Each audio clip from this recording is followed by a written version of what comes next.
All right, music fans, welcome back. It's just Harmless Dave here, the Real Music Observer, observing real music in real time for real people just like you right there and just like me. Lindsey Buckingham answered some questions for this thing called Pitchfork. I guess they do this series where they ask various people what's overrated.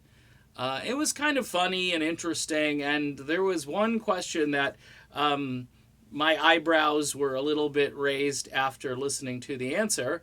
They asked some silly things like, what Lindsey thought of Alf. Yeah, you remember Alf, that alien life form from the 1980s. I watched the show, not religiously, of course, but I did watch it, and I'm at peace with it, folks. It was the 1980s. Hey, Alf was kind of cool. But Lindsey didn't watch it, and I'm not surprised that he didn't watch Alf. They asked him about the 1980s, and he gave kind of a mixed response about it. It was part of kind of like a two-part question, which originated with asking Lindsey about cocaine. And he gave an answer that, hey, he was in a subculture in the 70s where people thought they had to use cocaine in order to be creative. And in the 1980s, basically those same people kind of hit a wall and realized that they couldn't keep doing it. One very important part of his answer, though, he says cocaine. A lot of people got in trouble for not knowing when to stop. And a lot of people I know. Now, he didn't have to say that, but he certainly did. And was it a dig at a certain singer who's still in the band that he no longer is in? Most likely. If not, certainly could be inferred to be about that particular person.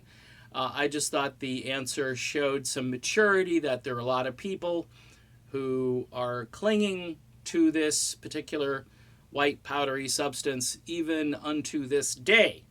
Whereas I think Lindsey Buckingham has shown great maturity in the sense that he has left those things behind. And I think he said that people thought this stuff was important, but it turned out to be a myth, which I think was a great answer.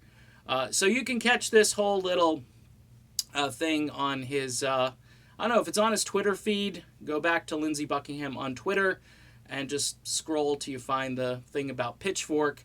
It's mostly funny and lighthearted, and Lindsey shows that he's a real person, which, by the way, is the perfect way to market Lindsey Buckingham in the backdrop of all of this Rock and Roll Hall of Fame, super celebrity stuff that's happening, bands that are, multifaceted in the sense that they can be any band. They're not particular to just one style and so forth. I think Lindsey, just in contrast to all of the hoopla around Fleetwood Mac these days, I think Lindsey shows that he's humble and that he has a sense of humor.